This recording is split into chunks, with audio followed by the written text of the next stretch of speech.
But first, let's compare the accounting standards between governments and nonprofit organizations. Accounting standard setters, the GASB, sets standards for all states and local government entities, including governmental nonprofits.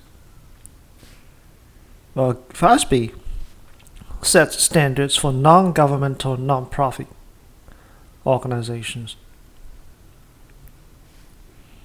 So we see the accounting standards will be different between governments and the nonprofit organizations. So who are nonprofit organizations? Okay, the tax code defines nonprofit organizations as organizations that does not have the power to levy taxes, and it does not have the power to levy tax, expend debt. Okay, this distinguished between the nonprofit organizations and the governmental nonprofit organizations. Okay, otherwise they look very similar. But the government nonprofit organizations, they may have the power to levy tax, and they may issue the tax exempt debt. Nonprofit organizations do not have those features. The funds from nonprofit organizations may derive from non-exchange or exchange transactions, and we have to apply the FASB standards for nonprofit organizations. And some governmental nonprofit organizations, like the state, universities, or city hospitals, okay, they would be under GASB. Okay, although the operation side, they look very similar to nonprofit organizations.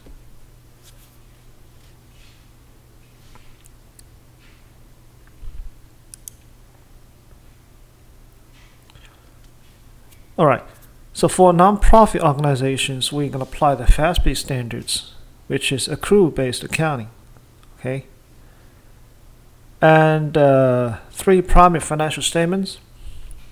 The statement of financial positions, which is very similar to the balance sheet we see for business, and the statement of activities, equivalently that's income statement, and then we have the statement of cash flows. And according to these accounting standards update from 2016, we have to classify net assets, which is equivalently to which is similar to the equities for business. We have to classify net assets into 2 categories: net assets without donor restrictions, and then net assets with donor restrictions. So what are net assets with donor restrictions?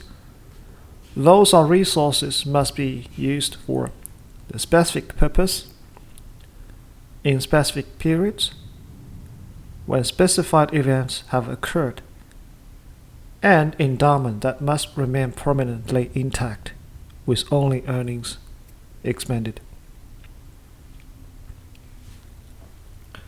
And these restrictions must be imposed by donors, okay, not by somebody else or by insiders. They must be imposed by donors. What are those restrictions? We have purpose restrictions, period or time restrictions, or event, conditional event. We have permanent restrictions for endowment.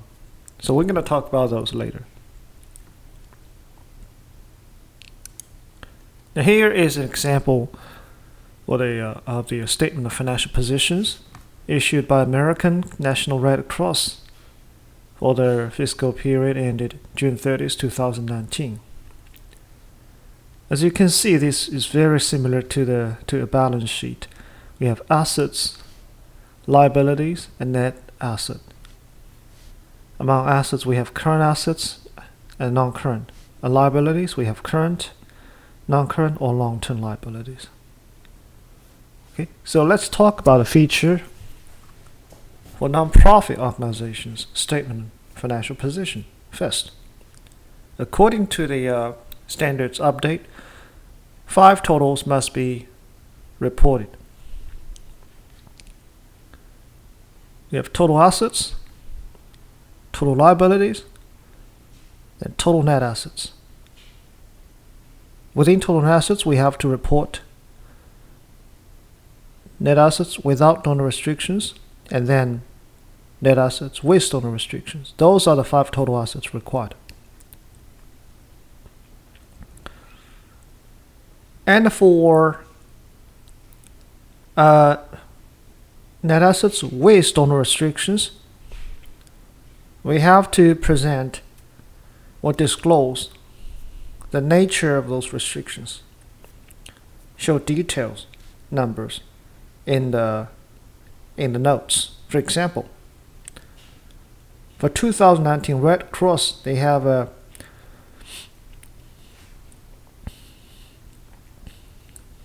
that is almost 1,000, so that's 1 billion, right? 1.4 billion net assets with donor restrictions. So what are those things? And we go in the footnote, we can find this information. And these are the restricted net assets.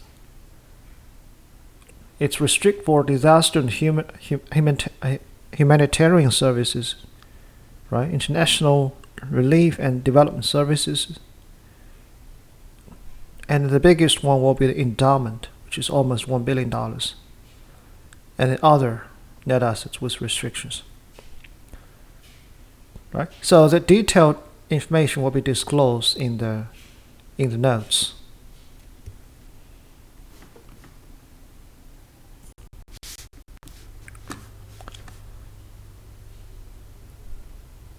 So as we can see, most non-profit organizations, endowment could be the biggest net asset. So what is endowment? Endowments are resources contributed by donors in which the principal is to be held in perpetuity to generate earnings that non-profit may expend on operations or services. Right? We have seen endowment for universities all the time. So 2 types of endowment basically. We have term endowment, and we also have annuity endowment.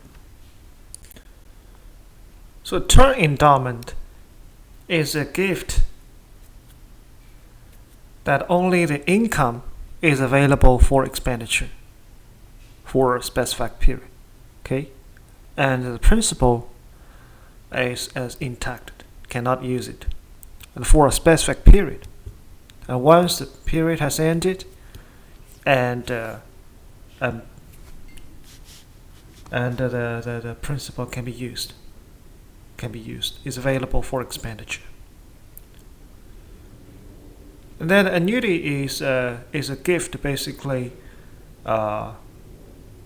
The income will be used by the donee until his or her death, because they're going to live by those income, and upon death, the balance of the gift will be reverted to the donee, okay, to the organizations, and used by the donee under the donor's intended purposes. It could be restricted or without restrictions. It's by donor's intention. That's the 2 types of endowment.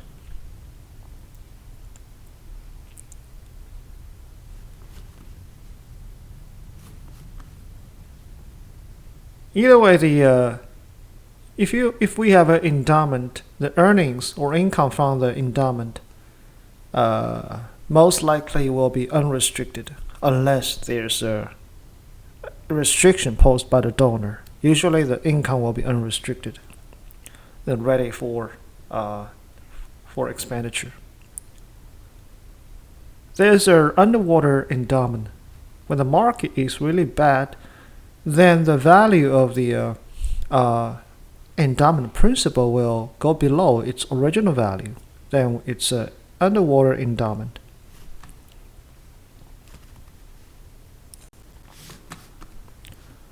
And the deficit of endowment was reported as unrestricted net assets. And after the standards update in 2016, we will report the deficit of endowment as restricted net assets. However, spending is permitted under the Uniform Prudent Management of Institutional Fund Act. Okay. Although the endowment is underwater, we can still use earnings from the endowment. It's permitted under this act.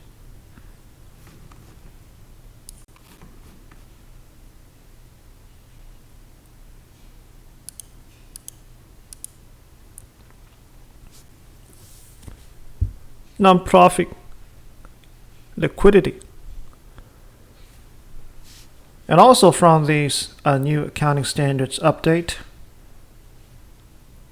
so we have to answer these questions in the statement. Does non-for-profit have sufficient financial assets to meet cash needs for general expenditures for the next fiscal year? This question must be answered according to the accounting standards update. So what is non-for-profit liquidity? So we're talking about whether they have enough financial assets to cover their needs, basically, for the next fiscal year. Financial assets availability is influenced by internal restrictions by governing board or external restrictions by donors or by law or by contract. Because of these all these restrictions, right, the organization may not have enough financial assets available for spending.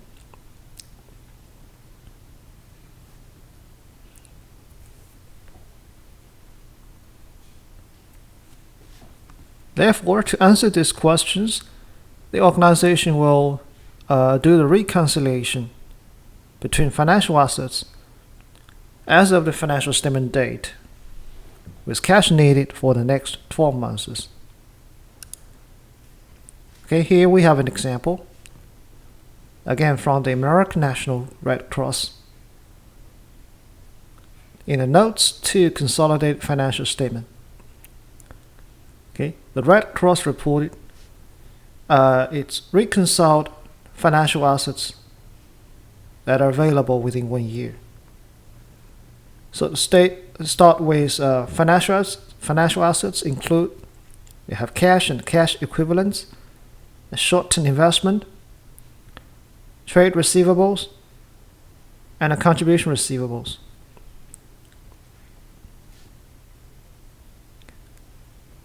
Okay, these are currently available financial assets, and also they have liquidity resources from which they can easily get financial assets or borrow financial assets. That is, they have the letters of credits and other credit facilities. Okay, together they have the total financial assets and liquidity resources available within 1 year. That's almost $821 million. Okay, so basically, under the new accounting standards update, or non-profit organizations, they're going to disclose this important information, total financial assets available, basically, for the next 1 year. That is non-for-profit liquidity.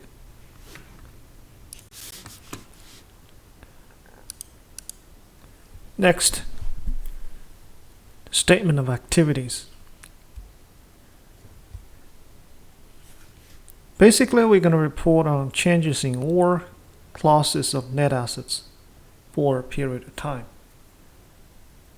Therefore, because we have two classes of net assets, we're going to present changes in unrestricted and restricted net assets, either in separate sections or in two separate columns.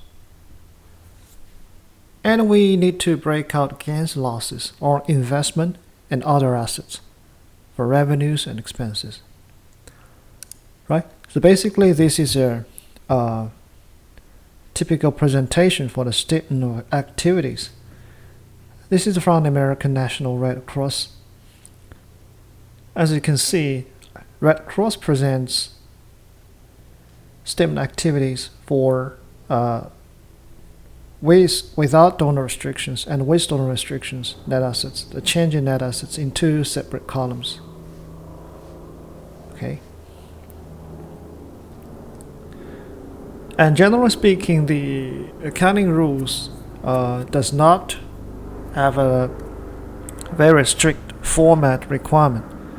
So except for this separate presentation for net assets changes and the breakout of gains and losses for investment and other assets, the organizations may present in their own way in terms of other items. For example, the various types of contributions, right? They may be different among different organizations.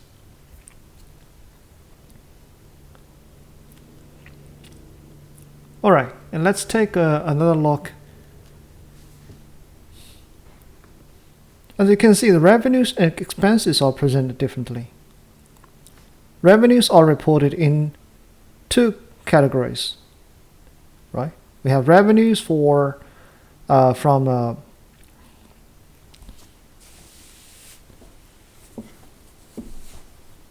with restrictions and without restrictions. But expenses are only reported in the without restriction columns. This is because the theory suggests, right, if you spend money, then it means you have the discretion to use the money.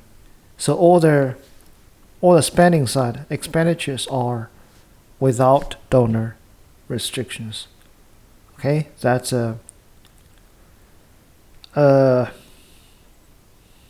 that is a difference between revenue and expenses presentation in the statement of activities.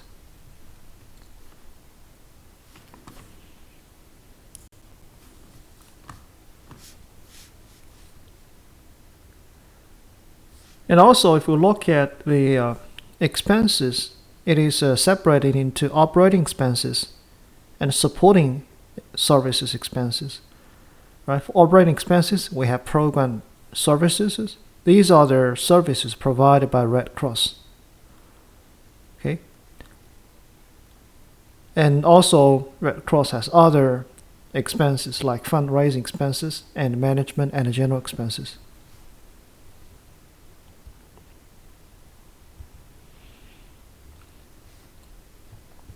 And finally, I'm going to show the change in net assets plus the beginning net assets equals the ending net assets. And these two numbers is going to be related with the net assets reported in the net position statement. All right.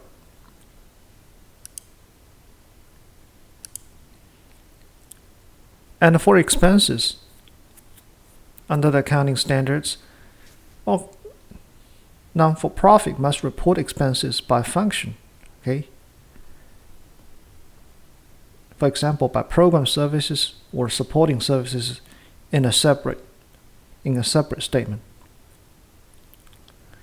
Okay. So Red Cross also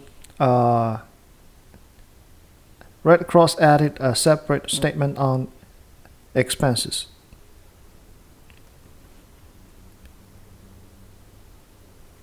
in which it presents expenses by program services and supporting services. Okay, these are by functions, and then present list order expenses items. For example, salary, wages, right? Travel and maintenances, and all these, also depreciation, amortizations, are reported based on different programs. And also for other supporting services.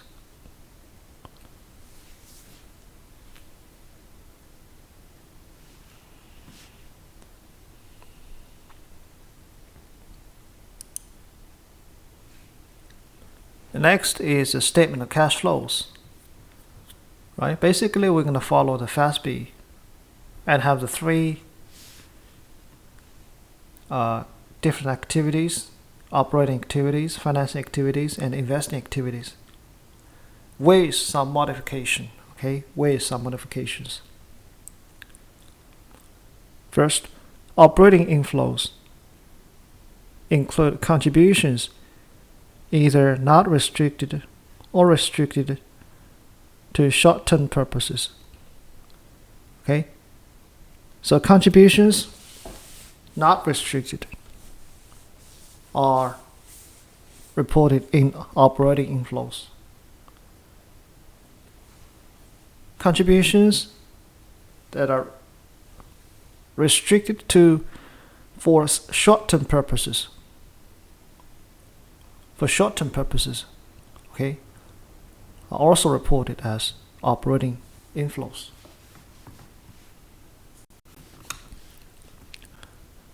Contributions restricted to long-term purposes will be reported as financing inflows. For example, the contributions to endowment fund with a permanent restriction, that's going to be financing inflows.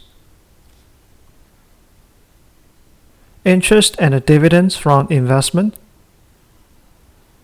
okay, are financing inflows. Right? This is different from the FASB standards for business entities. Right? Interest and dividends from investment are operating inflows for business entities.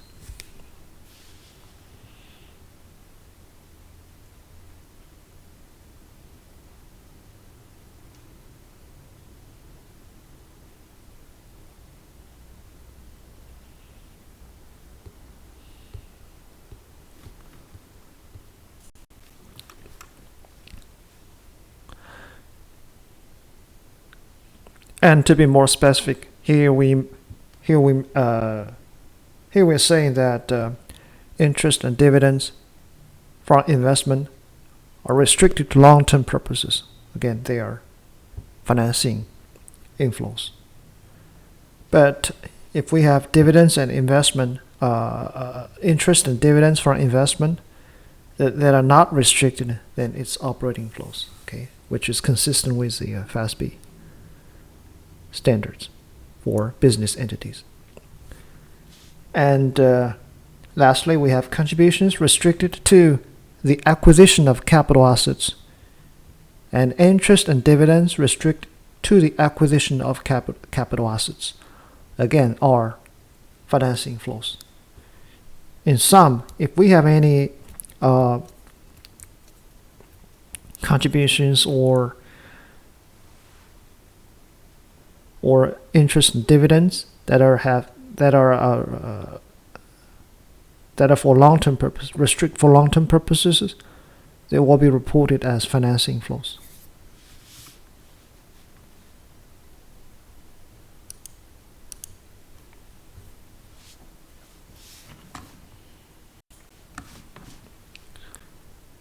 Revenues recognition. And this is consistent with the FASB revenue recognition standards. Basically, non-for-profit satisfy a performance obligations to a customer. And we said revenues can be recognized. First, we need to identify the contract with the customers, then the performance obligations from those contracts. Determine the transaction price, then allocate this price to various performance obligations. Then finally recognize revenues when those performance obligations are satisfied. For example, right, contributions, membership dues, program services, sale of supply and services, investment income, and some grants. All these can be revenues for non-for-profit organization.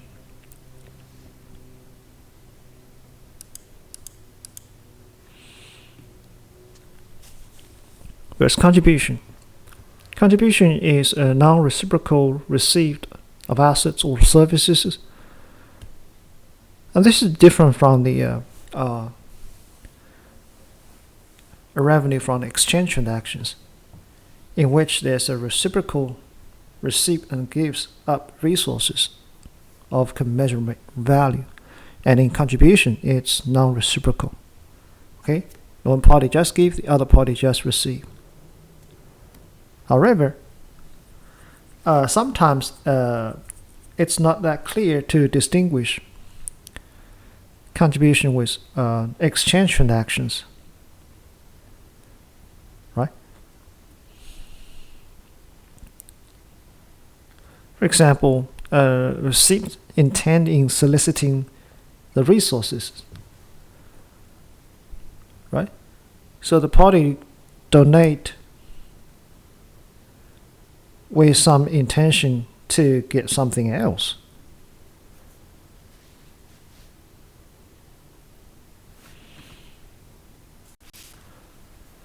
Right, for example, membership to a museum. Right? Is this a kind of contribution or exchange transactions? When the museum take your $100 and give you the membership, is this exchange transactions or it's your contribution to the museum? Right? You can think about it. And in some museums, the visitors they can pay the ticket at will. So you can give whatever you want, but the museum will give you suggested, price or donations. In this case, it's easier to tell that it should be a contribution, right? Because party does not establish the amount of resources transferred. So, but yeah, in practice, most of the museum, the ticket or membership revenues will be recorded as contribution. Again, the distinction is not that clear, subject to judgment call. In another example, a non-for-profit received money from pharmaceutical companies who is requesting the non-for-profit to do research. Okay? And the pharmaceutical company is going to reserve the right to register the patent and, of course, for any future benefit resulting from the research result. And in this case, it's an exchange transactions, right? One party is giving a fund, and the other party is going to provide research result.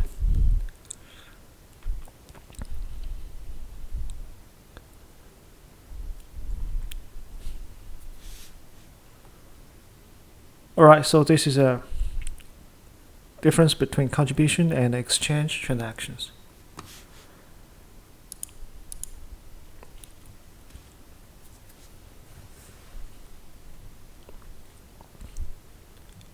So as we have mentioned early, contributions we may have some restrictions, including time restrictions, purpose restrictions, and permanent restrictions.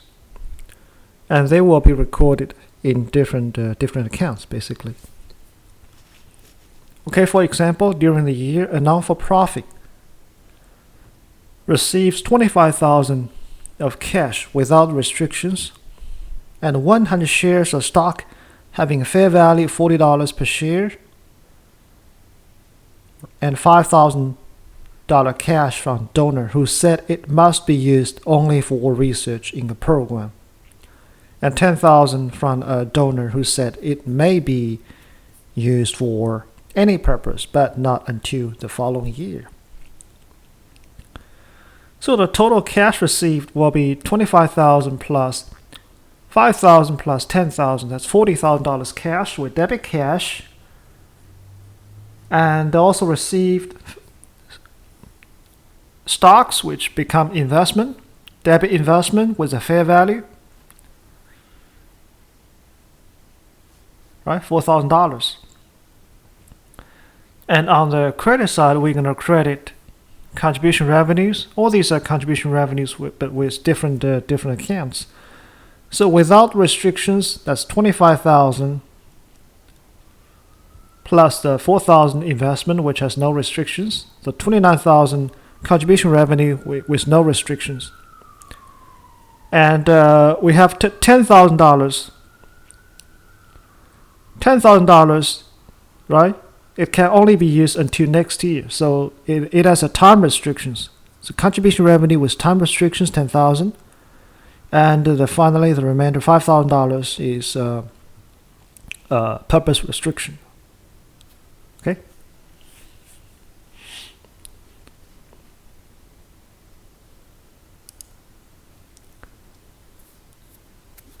And for those contributions with restrictions, right, the amount will get reflected in net assets with restrictions. In the following year, when the non-for-profit spent $5,000 in research, right, it satisfies the restrictions, right? So on the one side, it's going to record an expense, debit expense, credit cash, to show the spending.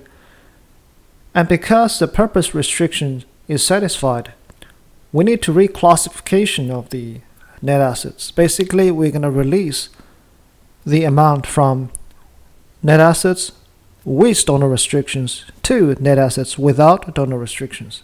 It's because this part of net assets is no longer restricted. So we debit net assets with donor restrictions and a credit net assets without donor restrictions, $5,000.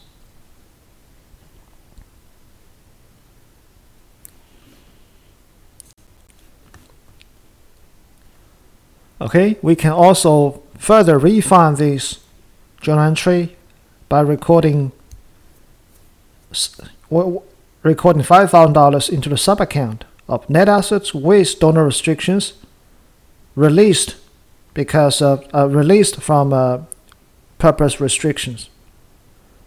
Okay, and then credit net assets without donor restrictions.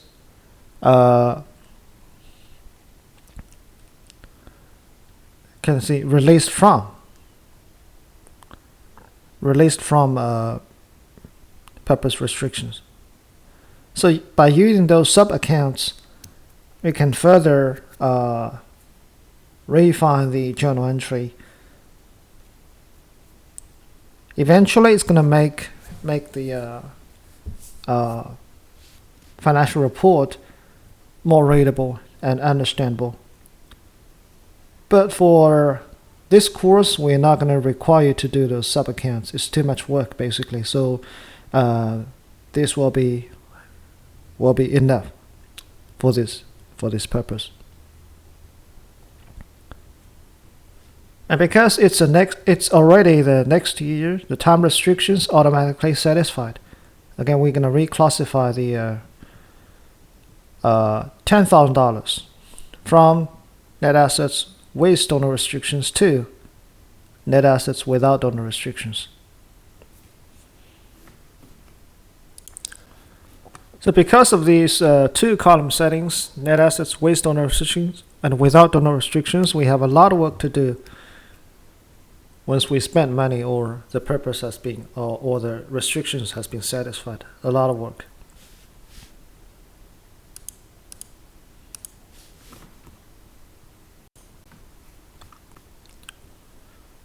Next, pledges. Pledge is a promise to make donations of cash or assets in the future, so it becomes future donations.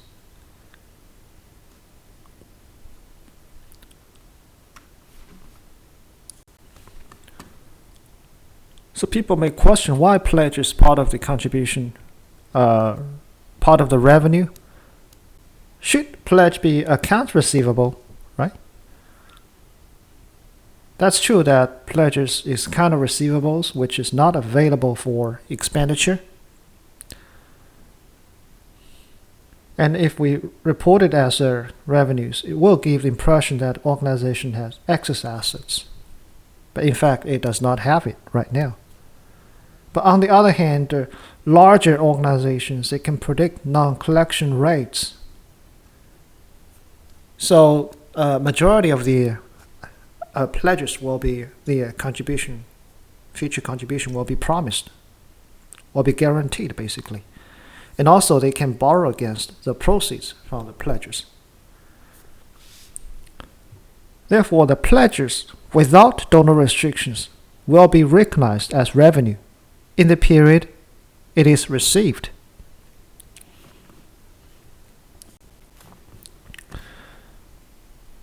So pledges, once received, and you're going to estimate the uncollectible amount, the net receivables will be reported as a revenue. And because pledges with future payment, okay, inherently it has a time restrictions. So typically pledges will be reported revenues with time restrictions.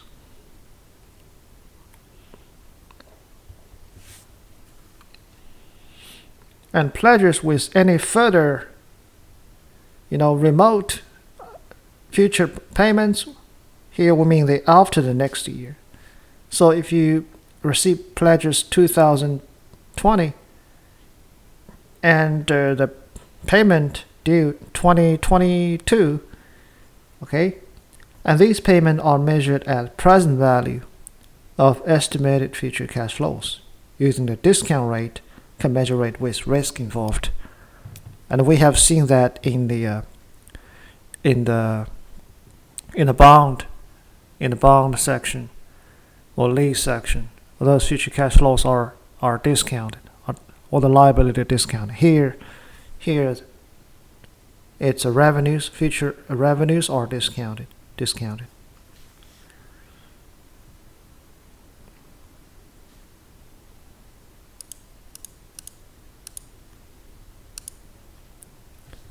Alright, so let's see examples for pledge.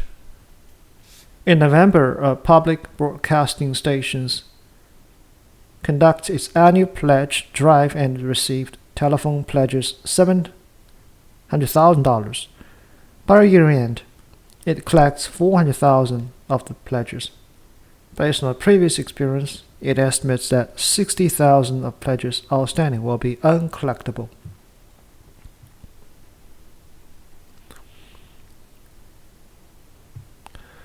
So obviously the first $400,000,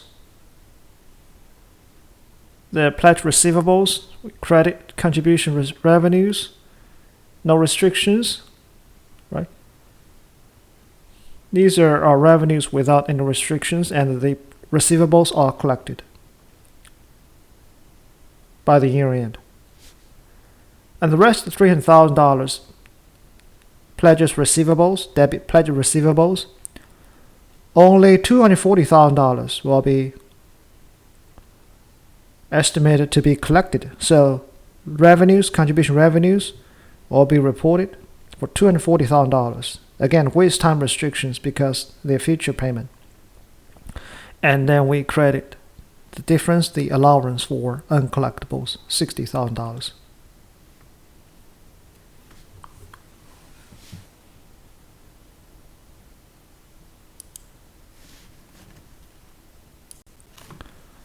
Okay, in addition, it received a pledge from local foundations to contribute $100,000 at the end of each year of the next 3 years.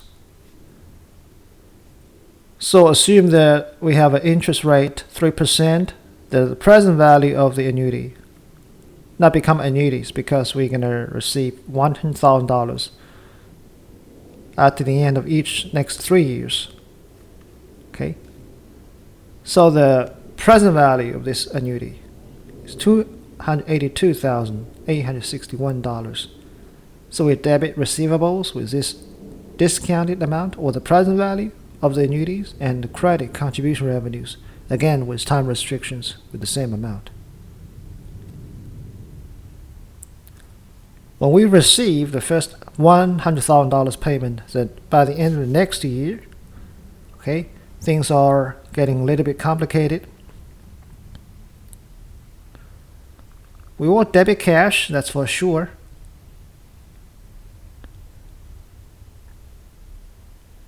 And we need to calculate the amount of interest revenues.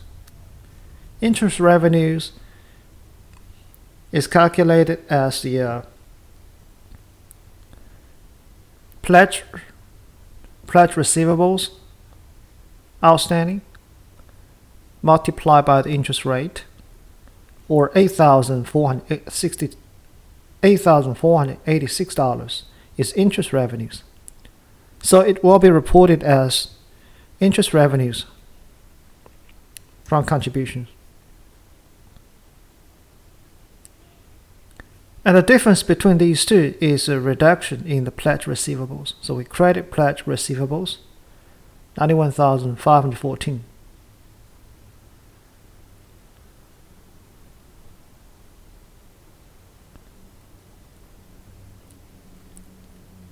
And also, now, remember,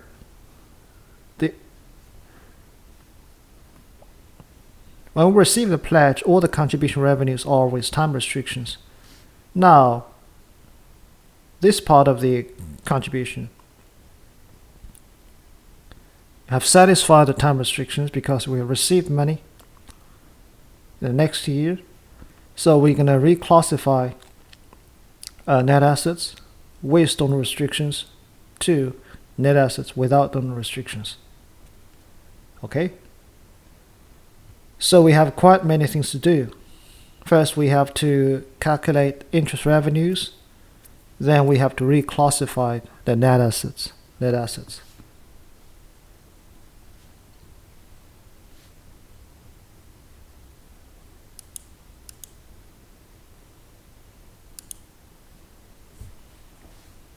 Conditional pledge or conditional promise. For example, the donor will provide the resources only if the specified condition is satisfied. The donor is willing to contribute $1 million if the university builds a new library. In other words, if the university does not build a library, the donor will not contribute $1 million. So this is conditional promise. But in practice, the distinguish between restricted gift and a conditional gift, which is this case, may be ambiguous. Okay, but here we have a conditional gift, conditional promise. The conditional promise is not recognized until the conditions are substantially met. So when the university actually builds a library, then the university is going to record this pledge revenue.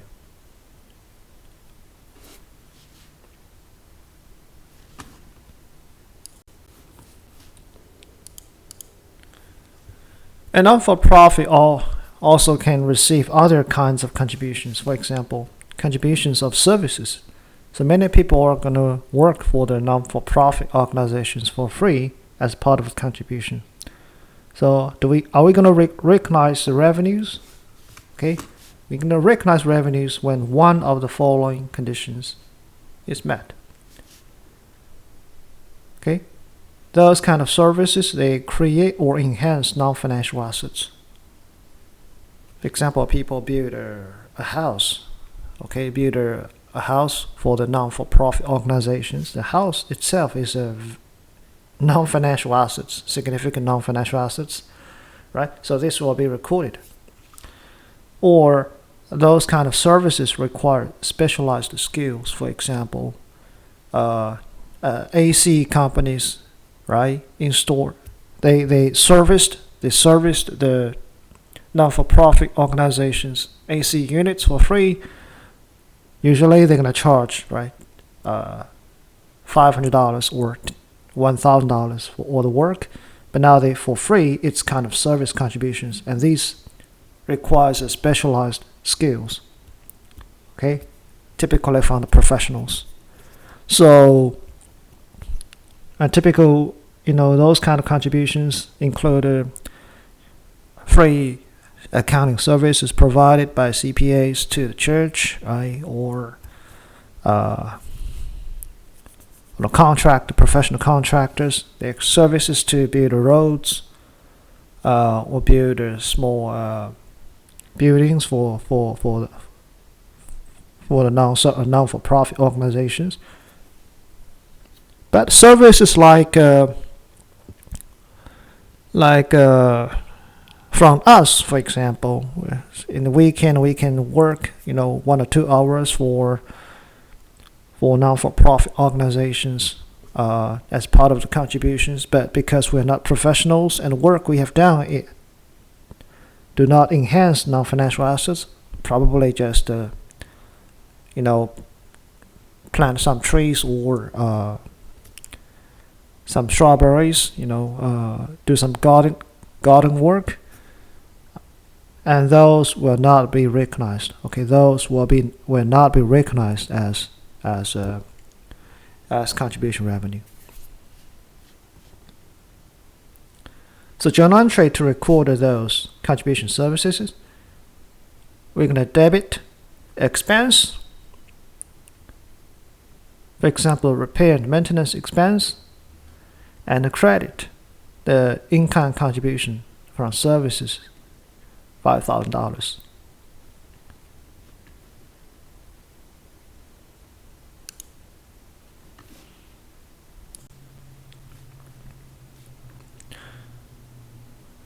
And non-for-profit organizations like museum sometimes will receive artwork as kind of contribution from donor. So does the museum record contribution revenue? It depends. Non-for-profit organizations need not recognize revenues for items they do not capitalize. If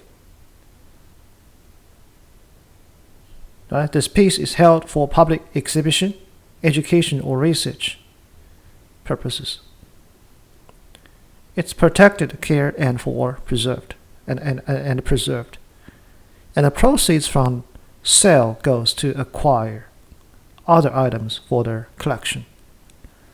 Okay, if these conditions are satisfied, then the museum, first, they do not capitalize this item artwork received. Okay, then they do not recognize the revenue, contribution revenue. Rather, they're going to disclose this contribution in notes. Okay, but if they choose to capitalize, they're going to recognize the fair value of the collection item. Okay, they're going to debit the, for example, artwork is a fair value, and credit the contribution revenue.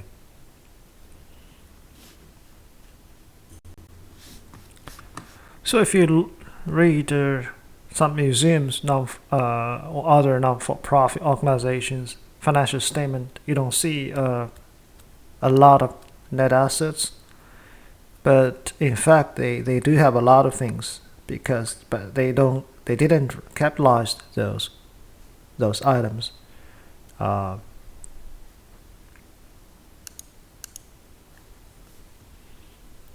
Pass-through contribution.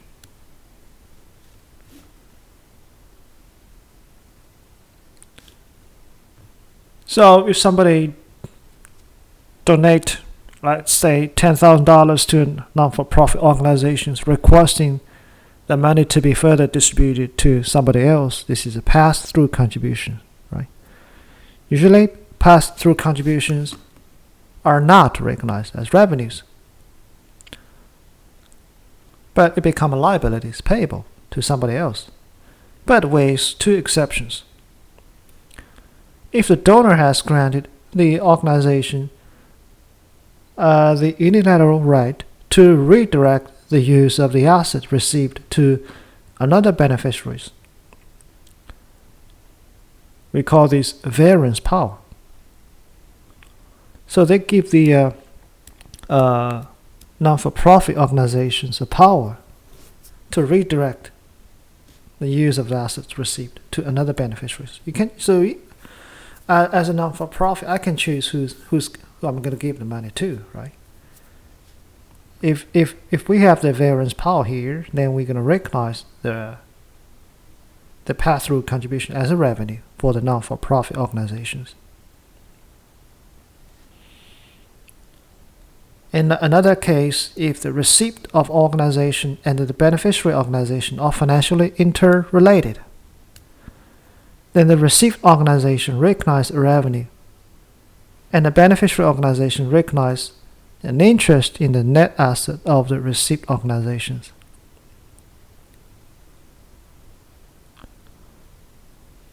So, right, if we donate money to the University of Houston system, and the beneficiary organization is University of Houston Victoria. Okay, in this case, because the system and the University of Houston Victoria are financially related, right? So when the system received the money, it may record as revenues, and University of Houston Victoria in this case is going to recognize interest in the asset. So basically, we're going to debit an asset and credit a revenue for the University of Houston Victoria in this case.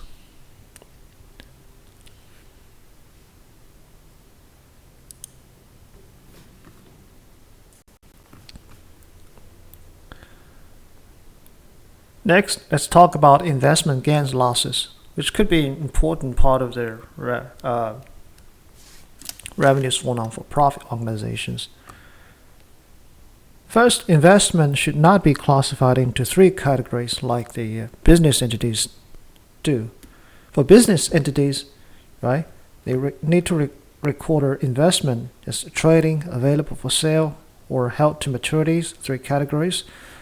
But for non-for-profit, just investment, okay? Do not have to classify these into different categories. Investment are reported at fair values, except for equity investment, which is basically the other companies you have a significant stake.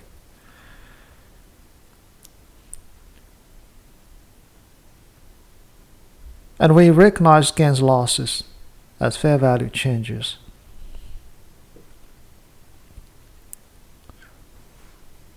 And investment gains are usually reported as unrestricted net assets, okay?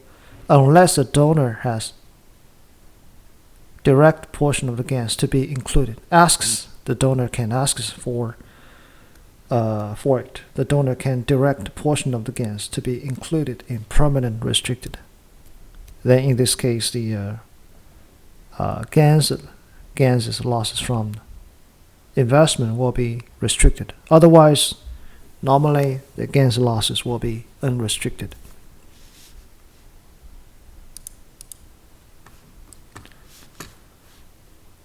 Alright, this is a table showing the investment from the Red Cross American. See, these are the investment it has.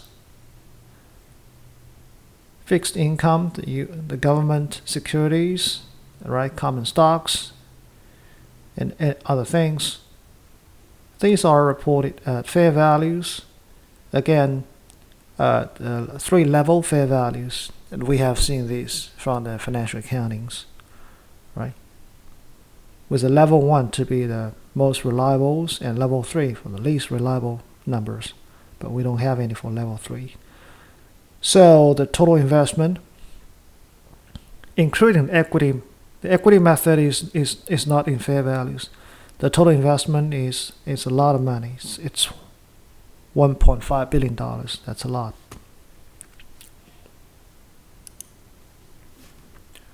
Next, let's move to expenses. And we have seen that all expenses, right, should be reported as a decrease in unrestricted net assets. Okay, all expenses are unrestricted. And they should be reported by functions categories. For example, by program services and supporting activities.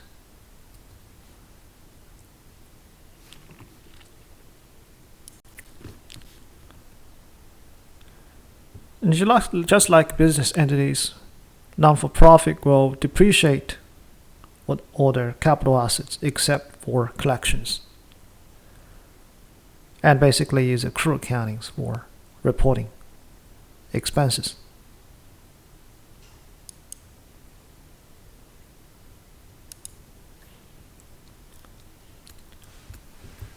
This graph shows how each expense is coded in 2 ways, object versus function.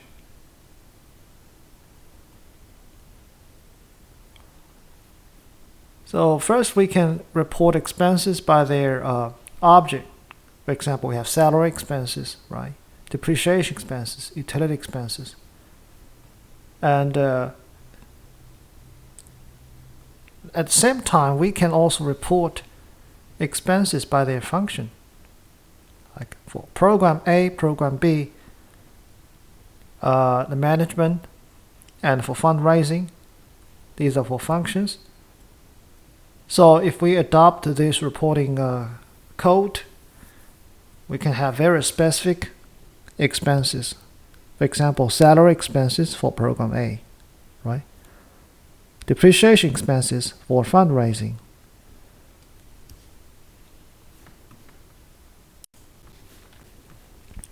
But on the other hand, it increases the complexity of the accounting, especially when we have some sort of joint expenses. Okay, joint expenses. For example, if we spent money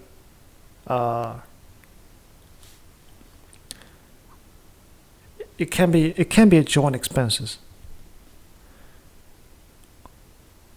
Right? The American Cancer Society, for example, takes out newspaper advertisement alerting readers to the 7 danger signals of cancer. Right? These ads include a plea for funds. So it become a fundraising advertisement, right? Accompanied by a coupon asking for donors' name, addresses, and amount of contribution. So here we see 2 things. First, obviously, it is asking for that's for fundraising, and on the other hand, right, it is advertising, educating the readers about the danger signal of cancer. So that's part of their program. So we have the both program and the fundraising functions for this expenditure, for this expense. So in this case, we have expenses incurred jointly, right?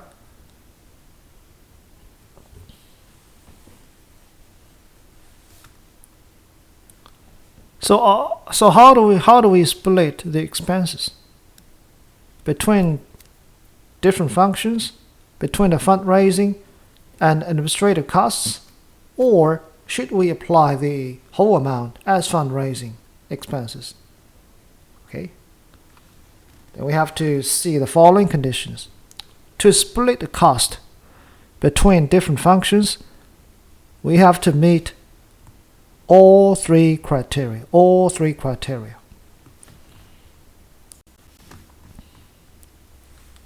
The purpose criteria.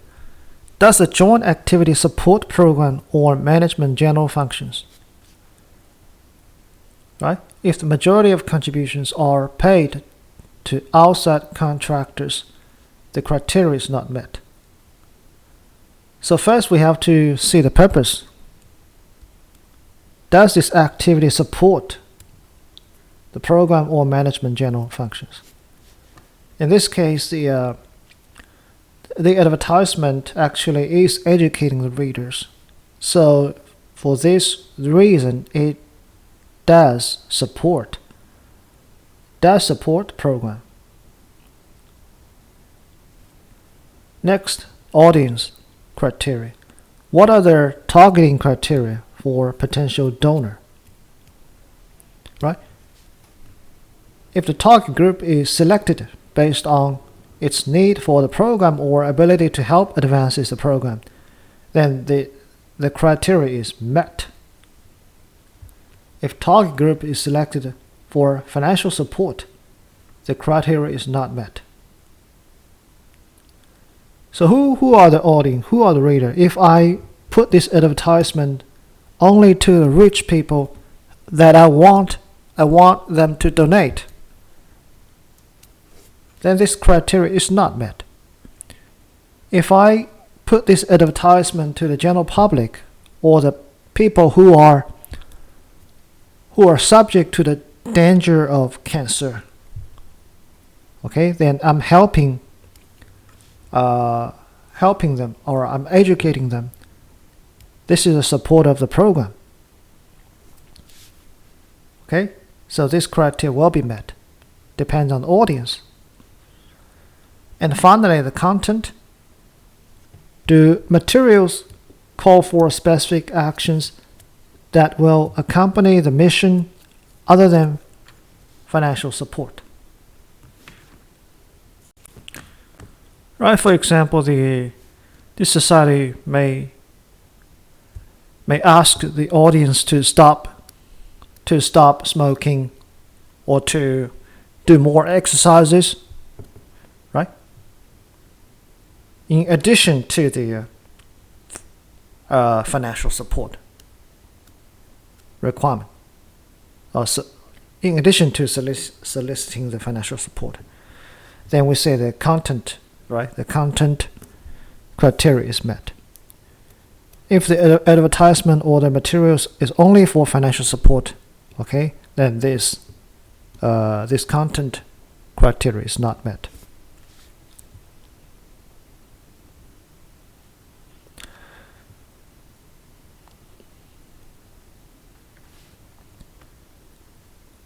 And which is important because everyone wants to reduce their fundraising expense, which is not that good, right? If you show people that 50% of your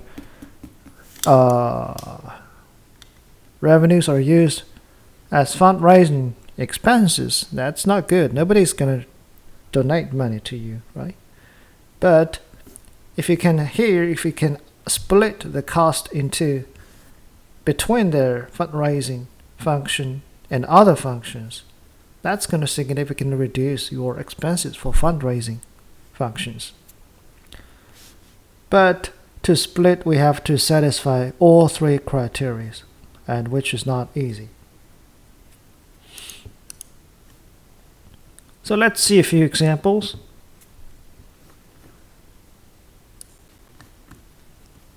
Split or not? Not to split.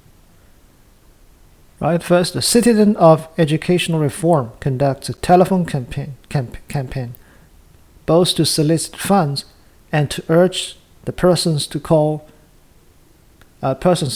to write their legislators in favor of increased spending for education. The telephone list was purchased from a fund-raising concern and includes only households with income in the top 10% of the population.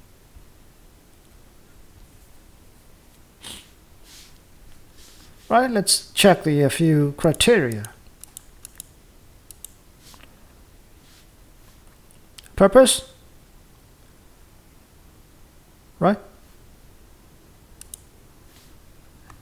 They are asking people to push their legislators to increase spending education, which is fine. But how about audience? They only called household with higher income, right? So they're targeting a specific group of people hoping for financial support. So the audience criteria is not met. If it's not met, we cannot split. So the whole amount will be fundraising expense. Next, the Protect Our Children Society sends a branch along with a request for donations to all citizens within selected areas of the city that have high crime rates. The branches recommend ways in which parents can shield their children from criminal activities. The branches were prepared by an outside consultant whose only compensation will be a percentage of the contribution received. Okay? Audience criteria. They're sending the branches to people living in area of city that have high crime rates, which is good. The criteria is met. They're not targeting for donations for this group of people. And also the content criteria is also met. But what is not met is the branches are prepared by an outside consultant whose only compensation will be a percentage of the contribution received. So we have to be careful. If the majority of the contributions are paid to outside contractors, the criteria is not met. Okay? So this is a question mark. How much they are paying their consultant. Okay? If the percentage is large, then this criteria is not met. Okay, be careful. The Senior Citizen Coalition stands representative to speak to senior citizen group about virtues of physical exercise. After presentation, the coalition mails to each person that attended a request for contribution, along with literature advertising how to maintain a healthy lifestyle. Purpose, right? They want to help these people, senior citizens, to do more exercise, educating them. They're not targeting a group of people who have a strong ability to donate. They're not. So this is also met. The audience is met. And finally, the content looks like fine, right? Content is met because they're core for these people to they give them guidance how to maintain a healthy lifestyle in addition to the request for donations. So I think these the third examples we have a chance to split.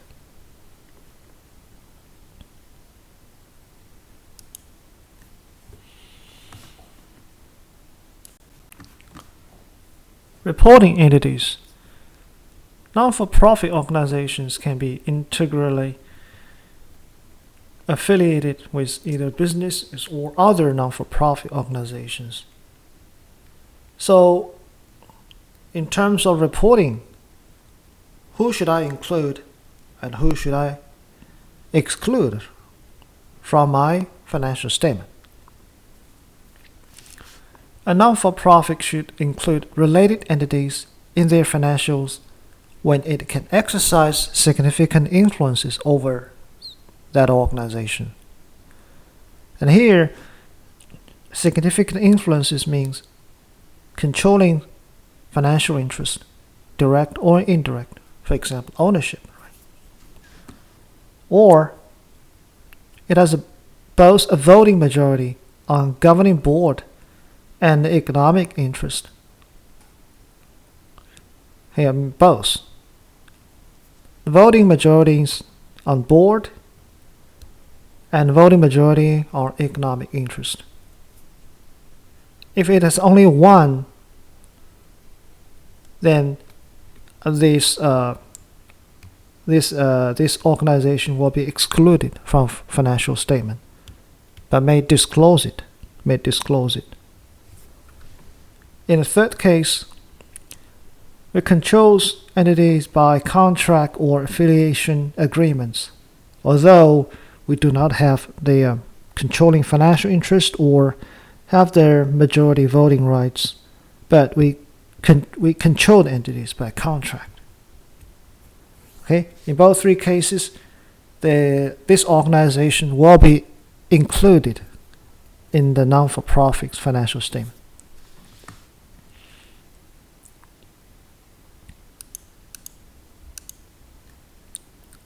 And finally, how to measure financial health for non-for-profit, the traditional way. Traditionally, we look at liquidity and solvency, right, for non-for-profit. So liquidities, we can check the quick ratios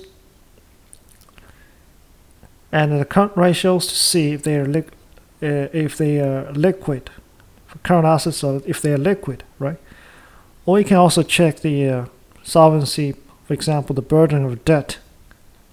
Like we can use total debt to total assets ratio to measure the burden of debt to see whether the non-for-profit has the ability to satisfy the obligations, the debt obligations. Also, we can check the adequacy of available resources, like net assets without donor restrictions, divided by expenses.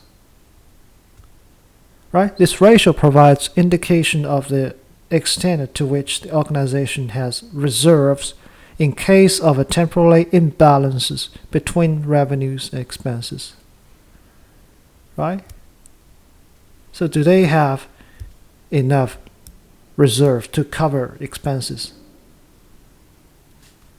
Again, this is for assets without donor restrictions, because we cannot use assets with donor restrictions to cover those expenses. They are not expendable.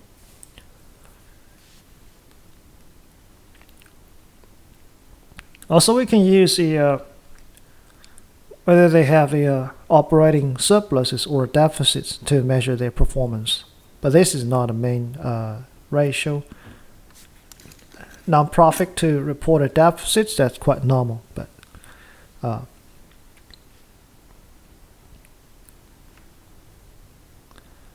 and also we can check the reliability of budgetary projections.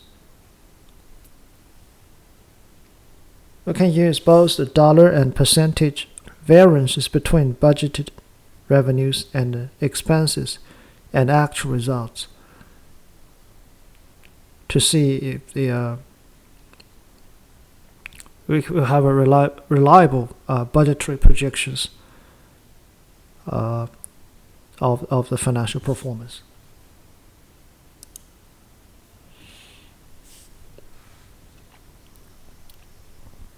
And for non-for-profit organizations, you can also check these ratios to see if they are efficient in their operations.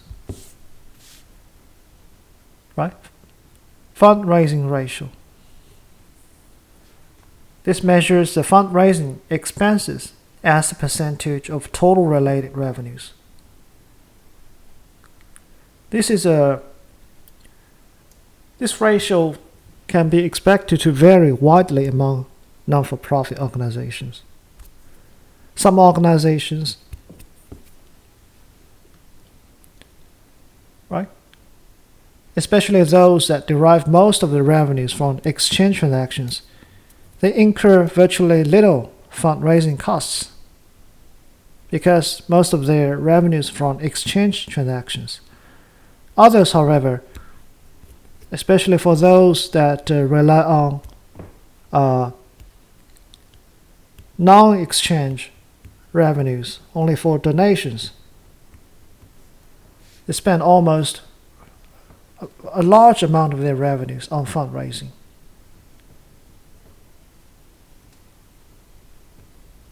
And sometimes it becomes a fraudulent case, right? In those cases, the organization spends almost all their revenues on fundraising. They're paying the money raised to managers, salaries, or other benefits. Become a fraud. In practice, this ratio should be no greater than 25% as a practical guidance. And similar to the fundraising ratio, we also have the program ratios, right? So the program ratios is compare the expenses devoted to programs as to fundraising or administrative functions. So the larger the ratio, the better, right? The better it is. Again, in practice, we suggest greater than 65% for this program ratio.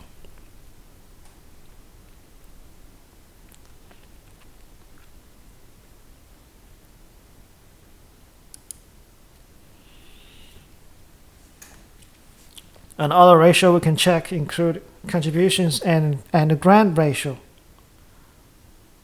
So this ratio indicates revenues from contributions and grants as a percentage of total revenues.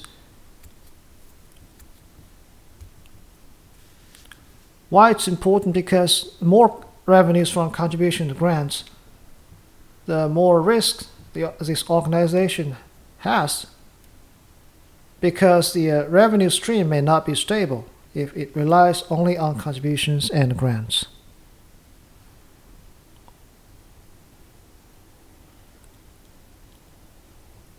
And similarly, we have revenues from service ratios. This complements the above ratios because this ratio indicates revenues from fees and other charges for goods, and compared with contributions and grants, this ratio is more stable. This stream of revenue is more stable. Okay, so you can check both ratios to see whether the revenues are stable for this non-for-profit organization. Alright, so this is pretty much for lecture 9, non-for-profit.